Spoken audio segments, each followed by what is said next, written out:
Here I am back again.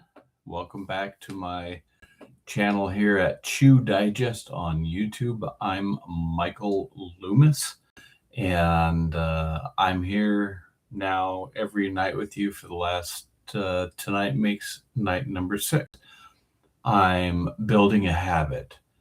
And for those of you that might know me, I used to do broadcasting live on internet radio back from 2009 to 2013.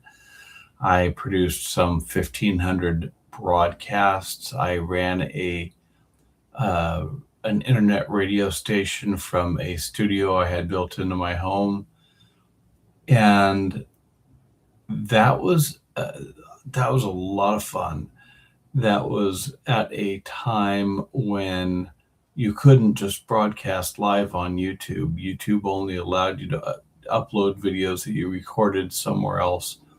And there was pretty much a time limit of about 15 minutes that you could upload. And so it was much more costly and much more difficult to actually have live video uh, broadcasts, much less a place where you could record 2, 3, 4 hour videos and post them online. But now it's become a lot easier and it has become free.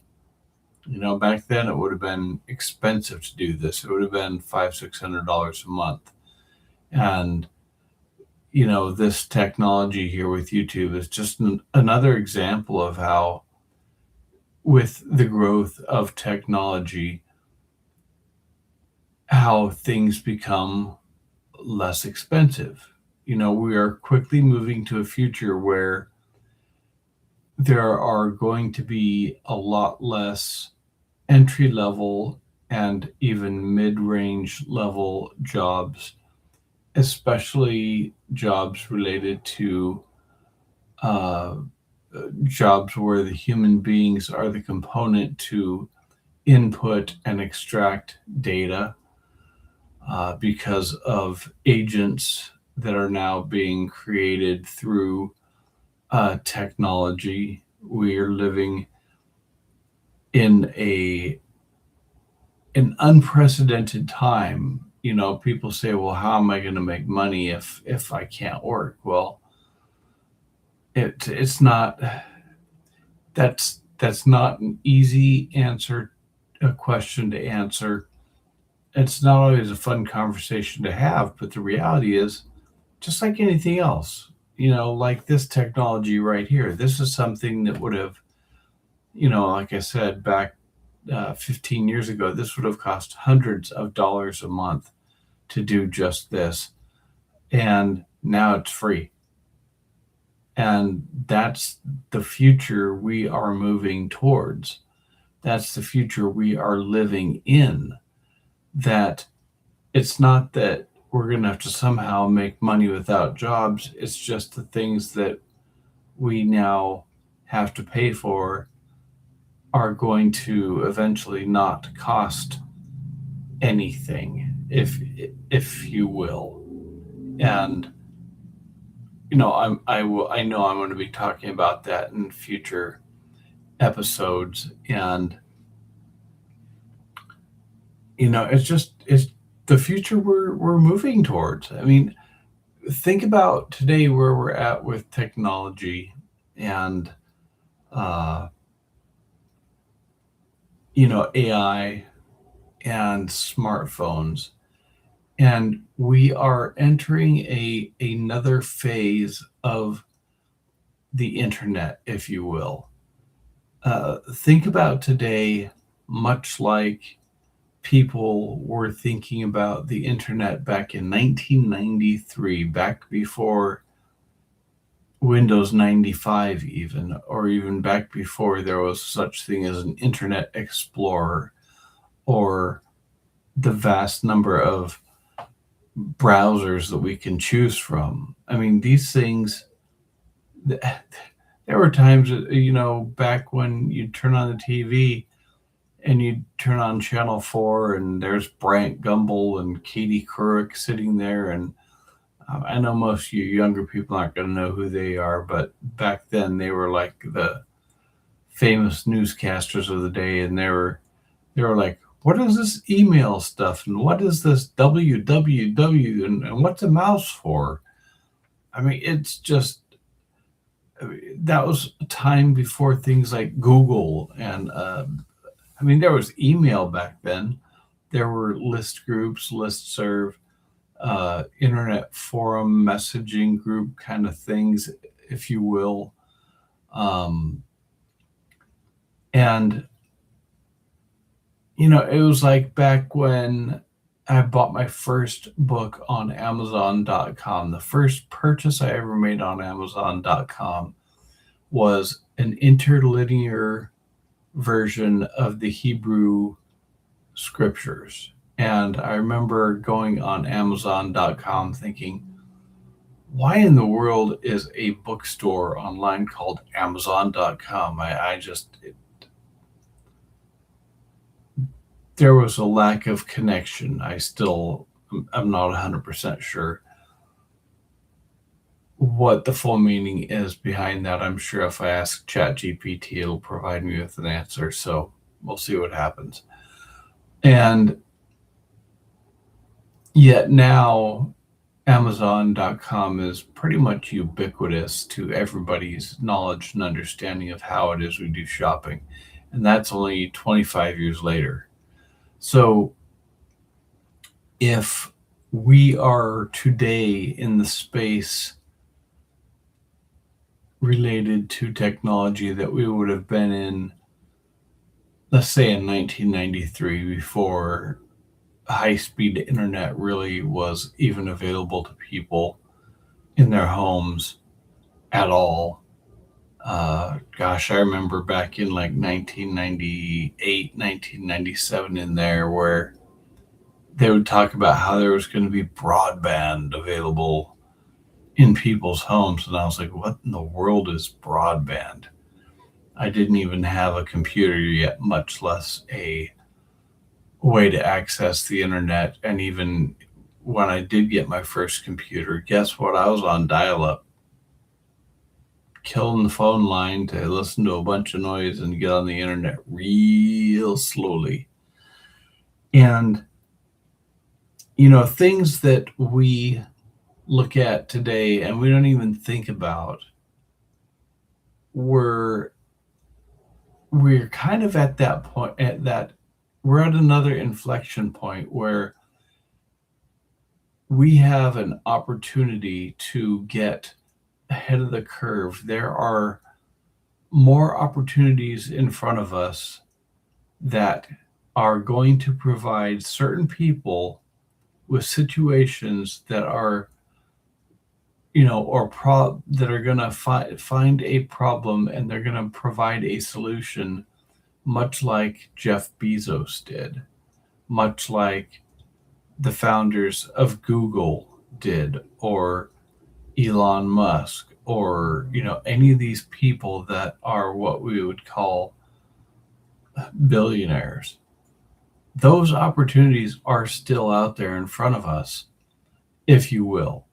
I don't think we have a future in front of us that money is going to matter so much anymore, because we're going to realize that a fiat currency system kind of misses the mark. It kind of misses the point.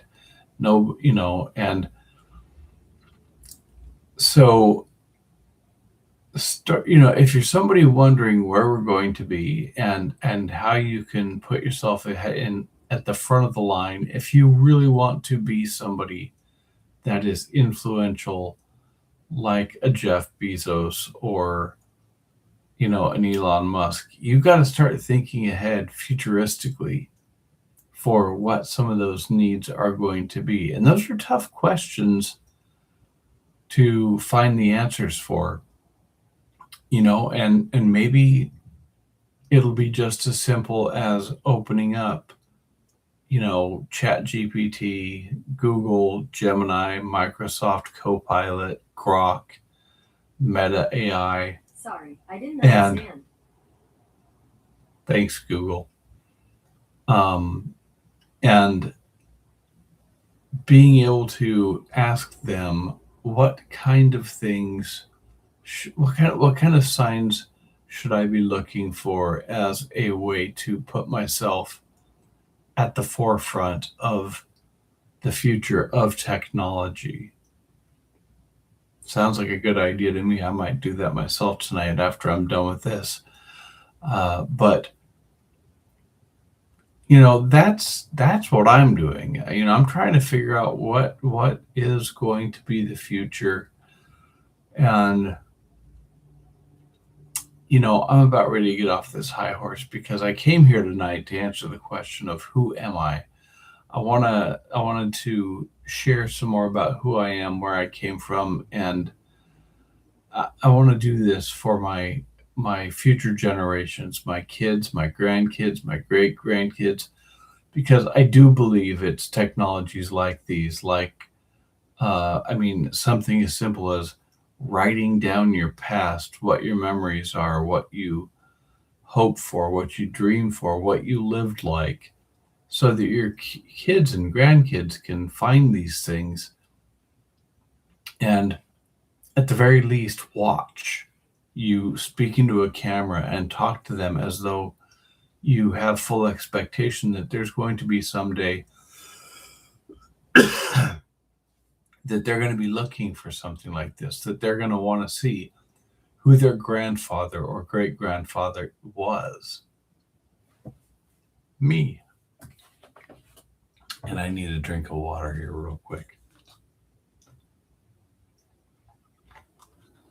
So, anyways, my name is Michael Loomis. I was born in Long Beach, California in 1972, the summer of 1972, June 28th. I was born at Long Beach Community Hospital. My father was also born there at Long Beach Community Hospital some 30 years before. His name is Jim Loomis. My mother's name is Brenda Loomis. And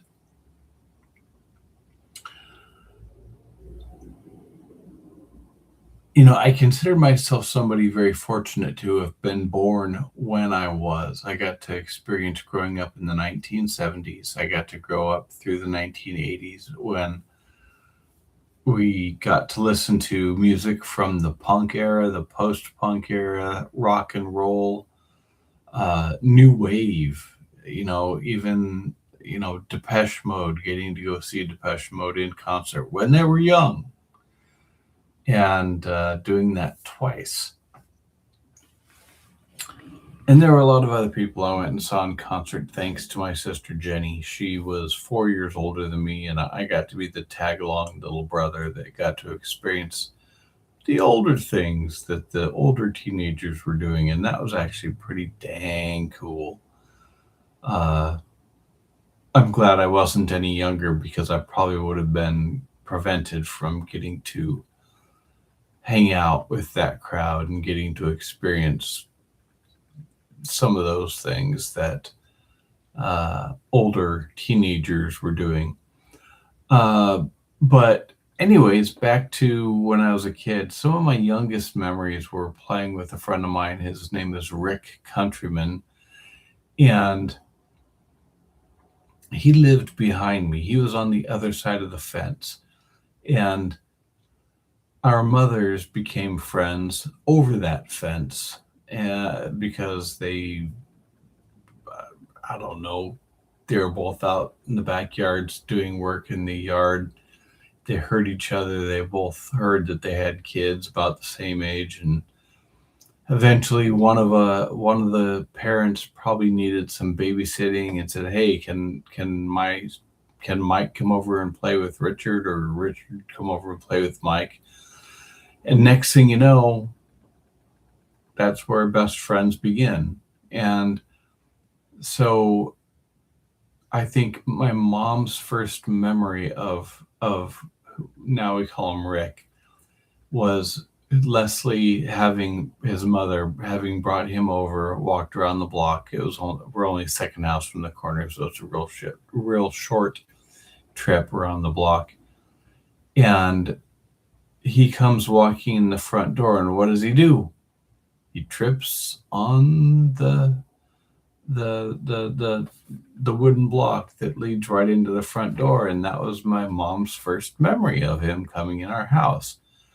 And funny thing is, that became a normal part of his life. It was not uncommon for him to just, I don't know, maybe he had some heavy toes or something like that. But anyways, funny story. He can tell about it himself. Maybe one day I'll have him on and he can tell that story. He's somebody I know that has broken his left forearm, I think like 6 or 8 times, something crazy like that. And when we were little kids playing together, I was the first person to ever land him in a world where he needed stitches. Had one of those little hobby horses that, they were made out of plastic, and they had the springs on each corner and they made a lot of noise. And well, they were really only intended for one kid, and I put him on the back, and we started riding, and of course I started and launched him off the back. And well, next thing you know, his little blonde head of hair had blood in it, and that's one of his first and earliest memories uh, as well. And we spent a lot of time going back and forth between our houses, and eventually we put ladders up on the back fence, so it was easier just to go over the fence to go play. And gosh, I have so many memories right now. I'm trying not to get buried too deeply in at one at anyways in this. But it was I mean, I think every kid in every generation looks back on their childhood fondly. I expect most of us do, at least since you know a post World War II America, uh, beginning off with uh, the baby boomers. The people that grew up in a world like my dad being born in 1942 and my mom in 45. They grew up in a world where there were a lot of new social programs put in place. There was a lot of wealth being generated here in the United States in a post World War II economy where there was a lot of industry and infrastructure that had been put in place simply because of World War II. And so we went from having all of these production facilities that were building war machines that now had soldiers coming home, and those soldiers went back to went back, needed jobs and went back to work in those same factories doing things like building aircraft here at Douglas Aircraft in Long Beach, which eventually became McDonnell Douglas Aircraft, to eventually becoming Boeing before all that changed. I mean, Long Beach was a powerhouse when it came to building aircraft from the 1940s all the way up until and through a lot of the 1990s. But the reality is, once the Cold War ended between the United States and Russia, a lot of the aircraft industry changed. A lot of the military surplus building of everything, aerospace, changed by nature. And that being the case, what was Douglas Aircraft and then McDonnell Douglas and eventually Boeing, it reduced from the 1990s up into the early 2000s. It reduced significantly the amount of employees at any given point here in the Douglas factory floor could have been anywhere up to 40,000 people a day going in and out of that plant. I remember as a kid growing up around here, you wouldn't go anywhere near Lakewood Boulevard at 3:42 in the afternoon. Our parents would go into work at 7 or 8 in the morning. I think it was actually 7 in the morning.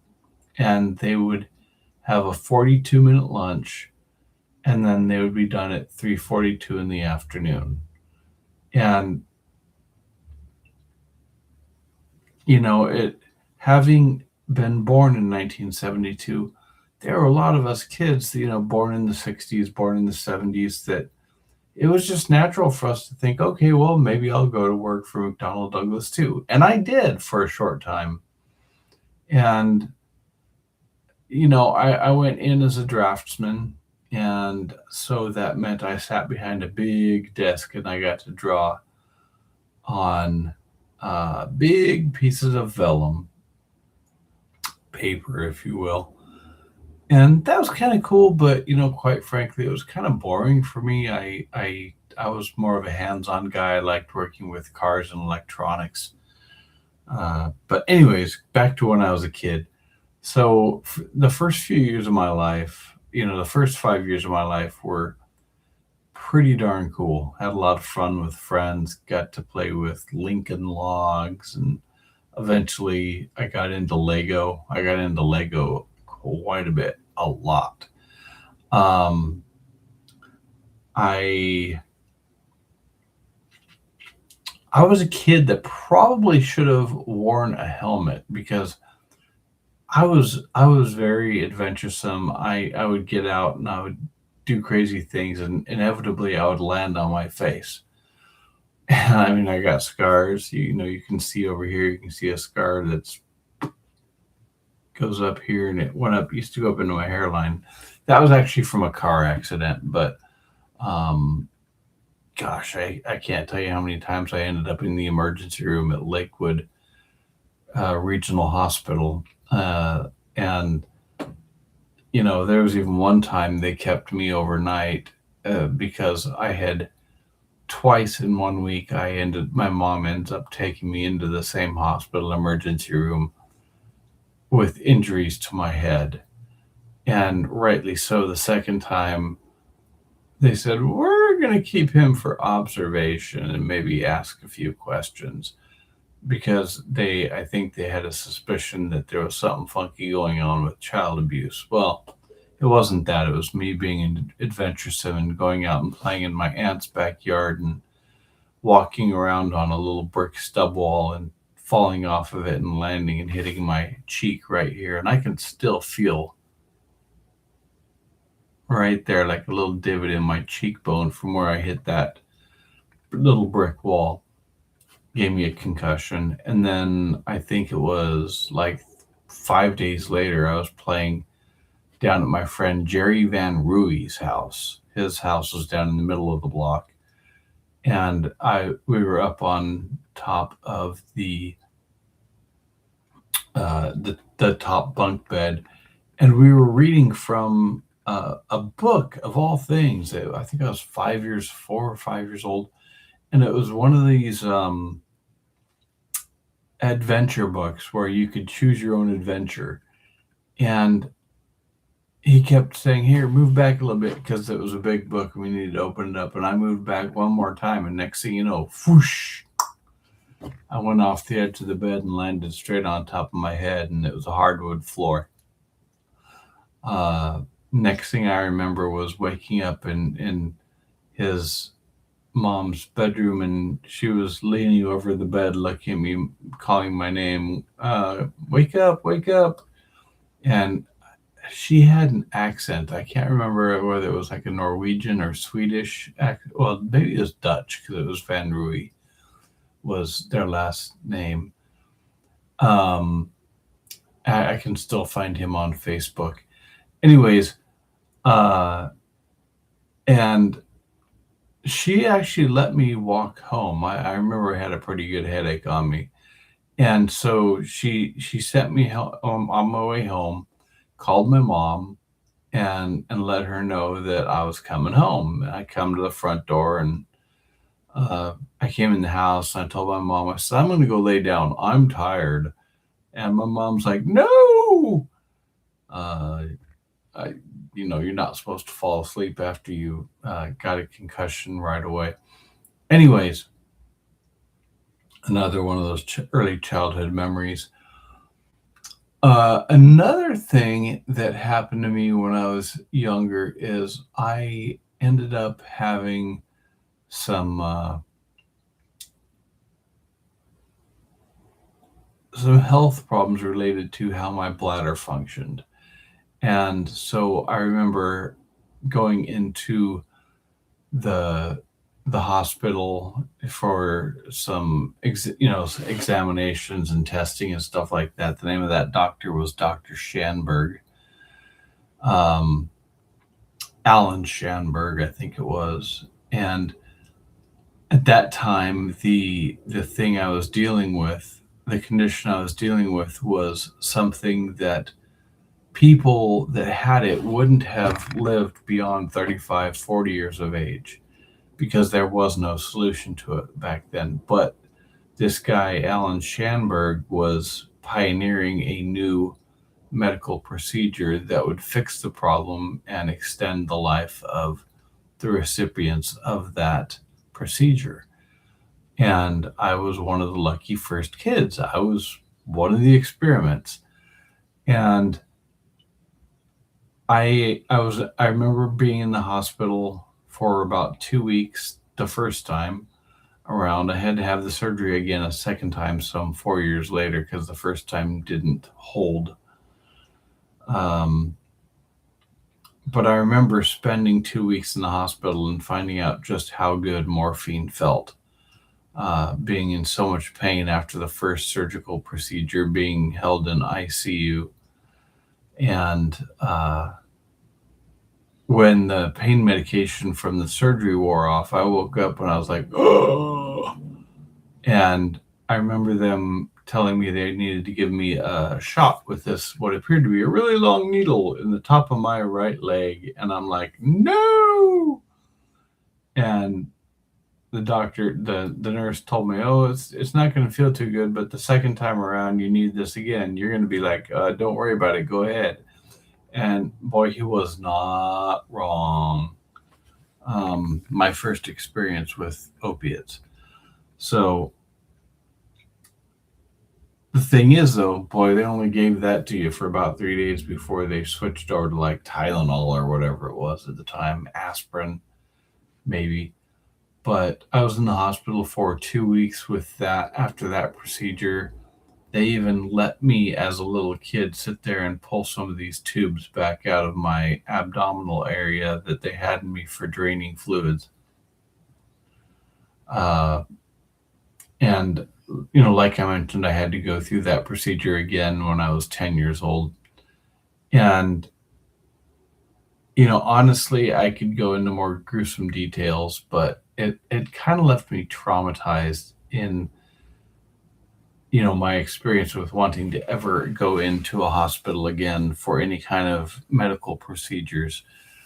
And I think that's part of the reason why I am now working on my degree in applied nutrition and health and eventually in medical nutrition, is because I want to avoid ever having to go to the hospital again unless I break a bone and just simply need to have it reset and a cast put on. Other than that, I want to grow to be 120. I want to live. I don't care how I have to eat. I don't care how I have to work out. Whatever lifestyle choices need to be made, I want to align all those choices with the agency that I do have to make that possibility a reality.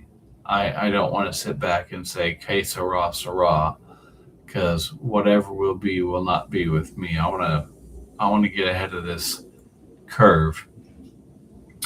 Other than that, I grew up going to a private school, a Christian school 2 miles down the road here called Bethany Lutheran. And it was a school that my dad went to when he was a kid. There was a lot of things that I ended up doing that my dad also did before me. So there was a lot of generational duplication, if you will. I had a lot of memories there. I went to school with a lot of people that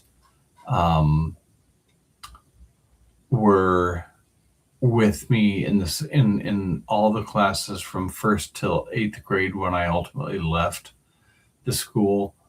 And so I got very used to seeing pretty much almost all of the same faces year after year after year. Occasionally there'd be one student less from the prior year and a new student that's coming in, kind of thing. But the majority of them pretty much remained the same over all those years. And so when I look back on it now, I gotta say, I'm kind of glad I got to experience that experience, but at the same time, too, I kind of would have liked to have been able to experience public school during those earlier years as well. However, that being said, 2 weeks into my eighth grade year, I came home from school, and I remember just the experience I had with the people that I had been growing up with at that private school. That something changed, and I knew part of it was my friend Tina, that she had started going to the local junior high school here, the public school. It was called Hoover Junior High, and she talked about how much she really enjoyed it, and she talked it up one side and down the other of why it was so much better than what she experienced at Bethany. And so I came home one Tuesday afternoon or one Thursday. I think it may have been a Thursday afternoon, like some 2 weeks after eighth grade began. And I said, Mom, I do not want to go back to that school. And she said, okay. And I was like, wait a sec, that was really simple. And so I took that Friday off, and that Monday morning, we went over to Hoover Junior High School, and I got registered and started my way into junior high and the public school system. And oh my gosh, what a different world it was. Instead of being in one classroom all day with the same 30 people, now all of a sudden I'm going from class to class to class, 6 different classes a day. I think it was, or seven, yeah, six classes a day with 6 different sets of students, almost entirely. There were some that were would carry over from class to class, but it was nothing like what I'd come from. And realizing that I didn't only have the classes that I had to take, but there was also things that they called electives. Well, that's so cool. And so, I made it all the way through um, there and into high school. I went to Lakewood High School and got to go for another 3 years there before I graduated from high school. I didn't graduate with the best of grades, but that's because I was just kind of over it, the whole school experience. But it was fun. It was a lot of fun. Having grown up in Lakewood, there were I mean, let's put it this way: there was a lot of interesting things that happened, like uh, back when rap music first entered the world in the 1980s. I literally got to know Eazy-E, Eric Wright from NWA, because he used to come drive around Lakewood High School. He had a black 300 Nissan 300Z. MC Ren was another one of them. He had, I think that was him. He had a brown Aerostar. He would come to the school to pick up somebody he knew, and this was just normal. I mean, people in the music industry that were making at that time records and tapes, and I'm sure they were making CDs too back then, but I didn't have a CD player. And I don't know. I mean, back then it would have been like, I guess if Taylor Swift was driving by your high school to come pick up her cousin, I that's the only way I know how to describe it. And having grown up here in Lakewood and Long Beach, we got to go to a lot of parties on the weekends where all these notable figures of music would occasionally show up. I mean, I got to run into Snoop Dogg once when he was brand new. His first album had just barely come out, and he was having lunch with Easy E at the Westminster Mall, or dinner actually, and they were both eating hot dogs from up in the for what they called the 405 Cafe. It was the food court up there in the Westminster Mall. So I mean, what a different world than we're living in today. Anyways, I've been at this for some 36 minutes, so I think I'm getting to the point where I kind of need to wrap this up. But I will probably continue with some more details of my childhood when I was growing up tomorrow. I just kind of wanted to get some of that stuff out of the way for my future offspringage, I guess you would say. But anyways, that's it for tonight. It's getting to be about almost 8 o'clock tonight. And so for my grandkids, great grandkids, and so on and so forth, this is your Grandpa Mike, wishing you a very good night. Don't let the bed bugs bite. And I will be back again tomorrow to continue this story about my life, where I came from, what I'm doing now, and who knows where I'm going to be in the future. I figure I see these guys that are doing, all these influencers on YouTube that have been on here for 15 years. I mean, how do you get to 1 million followers? You do this, a lot of it. Do it for 10 years, do it for 15 years. But either way, you got to get started. If you don't ever start, you're never going to get to the finish line. Anyways, good night. See you tomorrow.